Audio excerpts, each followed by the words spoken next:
Account को search, bank को search करेंगे तो यहाँ पर आप यस करेंगे, जो सरल तरीका है। बाकी आप मैन्युअली भी सर्च कर सकते हैं। तो अब आप अपने बैंक को सर्च करने के लिए अपने IFSC कोड दर्ज करेंगे, जो आपको आपकी बैंक डायरी में मिल जाएंगे, और यहाँ पर आपके बैंक की सारी डिटेल आ जाएगी, बैंक ब्रांच का नाम वगैरह। यहाँ पर आप अपने सेविंग अकाउंट नंबर दर्ज करेंगे 2 जगह पर, उसके बाद चेक बैंक डिटेल्स पे क्लिक करेंगे। आपको यहाँ पर किसान का नाम दर्ज करना है जो बैंक पासबुक में दिया है। उसके बाद आधार में क्या नाम है किसान का, वो यहाँ पर आपको दर्ज करना है। ध्यान रखें, बैंक डायरी में और आधार कार्ड में नाम एक जैसा होना चाहिए। अगर एक जैसा नहीं है तो आप एक जैसा दर्ज कर दीजिए, उसके बाद बैंक डायरी में सही करवा लेना। उसके बाद यहाँ पर आप आधार नंबर दर्ज करेंगे, वेरीफाई करेंगे। यहाँ पर आधार वाला नाम सही होगा तो ही आधार कार्ड यहाँ पर वेरीफाई होगा, नहीं तो वेरीफाई नहीं हो पाएगा। फार्मर ID पहले जरूरी थी, अभी स्टार मार्क हटा दिया गया है। तो अगर है तो किसान के आधार कार्ड से यहाँ पर ऑटोमेटिक आ जाएगी, नहीं है तो भी कोई दिक्कत नहीं है, आप फसल बीमा कर सकते हैं। बाकी अगर किसान की फार्म रजिस्ट्री हो रखी है तो फार्मर ID यहाँ पर आपको ऑटोमेटिक दिखाई देगी। रिलेटिव टाइप चुनेंगे, यहाँ पर रिलेशन टाइप चुनेंगे। तो यहाँ पर आप अगर पिता का नाम देना चाहते हैं, पति का नाम देना चाहते हैं, तो वो आप अपने हिसाब से यहाँ पर सिलेक्ट कर लेंगे। सन ऑफ सिलेक्ट किया है तो हम यहाँ पर पिता का नाम लिख देंगे। मोबाइल नंबर यहाँ पर आप दर्ज करेंगे, वेरीफाई पे क्लिक करेंगे। आपके मोबाइल नंबर पर OTP आएगा, OTP देते ही यहाँ पर आपके नंबर वेरीफाई हो जाएंगे। एज यहाँ पर लिख देंगे आधार कार्ड से काउंट करके। कास्ट कैटेगरी क्या है, OBC, जनरल, SC ST जो भी है वो यहाँ पर सिलेक्ट कर लेंगे। उसके बाद फार्मर कैटेगरी क्या है, खुद मालिक है जमीन का या फिर कोई जमीन लीज पे ले रखी है तो टेनेंट यहाँ पर सिलेक्ट कर सकते हैं। बटाईदार है तो लास्ट वाला ऑप्शन यहाँ पर आप सिलेक्ट कर सकते हैं। खुद मालिक है तो ओनर आप यहाँ पर सिलेक्ट कर सकते हैं। फार्मर टाइप में समाल यानी लघु या सीमांत किसान है या फिर अदर में आता है तो वो यहाँ पर आप अपने हिसाब से सिलेक्ट कर सकते हैं। ये सारी डिटेल सेलेक्ट करने के बाद यहाँ पर किसान का जो रेजिडेंशियल एड्रेस है वो आएगा, किसान कहाँ पर रहता है तो वो यहाँ पर राजस्थान स्टेट आप अपना सिलेक्ट कर लेंगे, जिला, तहसील और अपने गांव का नाम, क्षेत्र का नाम यहाँ पर किसान का आ जाएगा। यहाँ पर आप कंप्लीट एड्रेस दर्ज कर दीजिए, गांव, तहसील वगैरह, और यहाँ पर पिन कोड।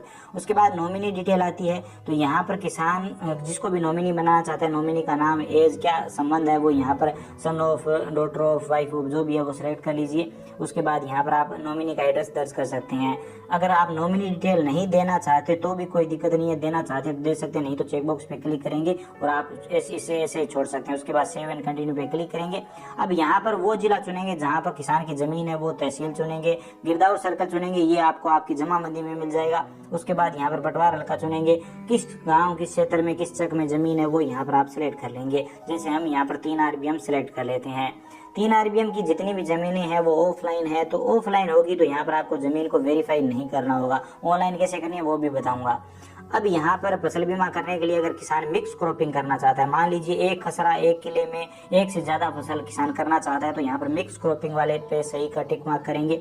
यहाँ पर एक से ज्यादा फसलें चुनेंगे, जो फसल किसान बताता है या किसान एक खसरे में जितनी फसलें यहाँ पर करना चाहता है। किस डेट को बुआई हुई है, बुआई की डेट यहाँ पर आप सिलेक्ट कर लीजिए।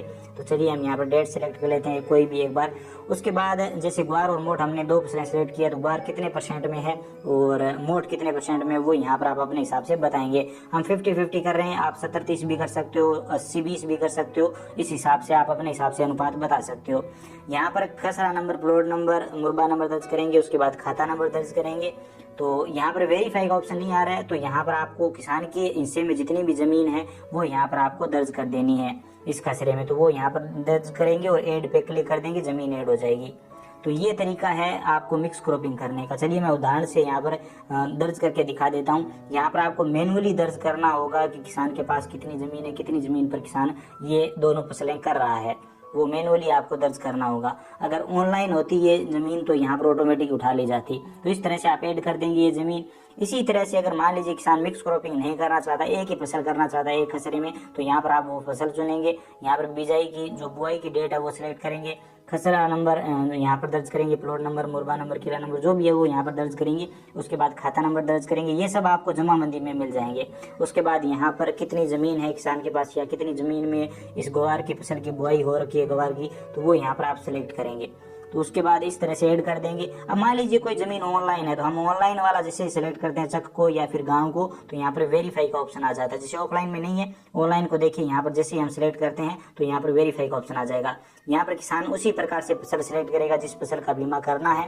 तो यहाँ पर मान लीजिए ग्वार का करना है, बिजाई की बुआई की जो भी डेट है वो यहाँ पर आप सिलेक्ट कर लेंगे। उसके बाद यहाँ पर खसरा नंबर, प्लॉट नंबर जो भी है वो यहाँ पर आप दर्ज कर दीजिए, क्योंकि यहाँ पर सही से दर्ज करेंगे तो ही यहाँ पर किसान का नाम आएगा। क्योंकि यहाँ पर पर जमीन को वेरीफाई करना होगा। खाता नंबर दर्ज करेंगे, वेरीफाई वाले ऑप्शन पे क्लिक करेंगे। इस कचरे में जितने भी किसानों की जमीन है वो दिखाई देगी। आप उस किसान को सिलेक्ट करेंगे। यहाँ पर व्यू डिटेल पे क्लिक करके आप देख सकते हैं कि पहले इस फसल पर कोई, इस जमीन पर कोई बीमा हुआ है कि नहीं। उसके बाद सबमिट कर देंगे। किसान के हिस्से की जितनी भी जमीन है वो ऑटोमेटिक आ जाएगी। उसके बाद ऐड कर देंगे और यहाँ पर ये जमीन ऐड हो जाएगी। तो ऑनलाइन और ऑफलाइन में ज्यादा कोई दिक्कत आपको नहीं आएगी। उसके बाद यहाँ पर बैंक पासबुक, यहाँ पर आपको जमाबंदी अपलोड करनी है। यहाँ पर सोविंग सर्टिफिकेट चलिए मैं आपको दिखा देता हूँ। तो यहाँ पर ये वाला सोविंग सर्टिफिकेट होता है, इसको आपको भर के अपलोड करना होता है। इसमें सबसे पहले किसान का नाम, किसान के पिता का नाम, निवासी कहाँ के है, तहसील कहाँ पर है, जिला कौन सा है, वो सब यहाँ पर बता देंगे। उसके बाद किसान ने कौन सी फसल, खसरा नंबर क्या है फसल का, कौन से चक में जमीन है, और पटवार का कौन सा है, तहसील कौन सी है, कुल कितने हेक्टर में किस फसल की बुआई कर रखी है, बुआई की दिनांक क्या है, वो सब डिटेल यहाँ पर आपको भरनी होती है। और बहुत ही आसानी से आप भर सकते हैं। एक से अधिक फसलें हैं तो उन सभी फसलों का नाम आ जाएगा और वो सारी डिटेल आ जाएगी। और यहाँ पर किसान के खाता नंबर आ जाएंगे, जो बैंक अकाउंट नंबर है, और यहाँ पर हस्ताक्षर आ जाएंगे और डेट आ जाएगी। और ये आपका जो सोविंग सर्टिफिकेट है वो कंप्लीट हो जाएगा।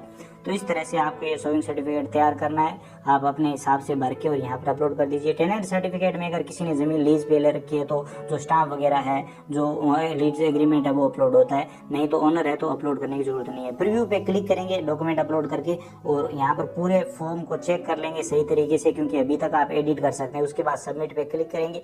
सबमिट पे क्लिक करते ही यहाँ पर आपके सामने फिर से प्रीव्यू आएगा। खाता नंबर, ब्रांच वगैरह यहाँ पर सही तरीके से चेक कर लीजिए। इसके बाद आप एडिट नहीं कर पाएंगे। उसके बाद आप चाहें तो पे लेटर पे क्लिक करके अनपेड पॉलिसी में आके बाद में पेमेंट कर सकते हैं, या फिर अगर आप चाहें तो अभी यहीं से मेक पेमेंट वाले ऑप्शन पे क्लिक करके आप डायरेक्ट पेमेंट कर सकते हैं। पे लेटर आप चाहे तो करके सेव कर सकते हैं और डायरेक्ट यहीं से पेमेंट करना चाहते हैं तो मेक पेमेंट पे क्लिक करेंगे।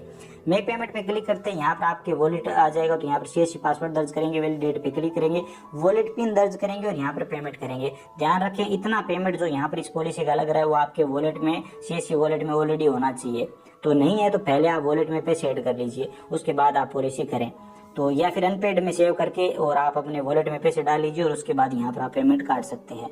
उसके बाद पे क्लिक करते ही आपकी पॉलिसी कट हो जाएगी और यहाँ पर आपको प्रिंट का ऑप्शन मिल जाएगा। प्रिंट पे क्लिक करके आप पॉलिसी का प्रिंट आउट निकाल सकते हैं। यहाँ पर आप देख सकते हैं पॉलिसी का प्रिंट आउट आ चुका है। अब प्रिंट पे क्लिक करके या Ctrl+P प्रेस करके आप इसका प्रिंट आउट ले लेंगे और जिस भी किसान का आपने बीमा किया उस किसान को ये पॉलिसी दे देंगे। अगर आपने खुद का किया है तो अपने पास भी रख सकते हैं। बाकी अगर आप चाहें तो ये ऑनलाइन भी कर सकते हैं। CSC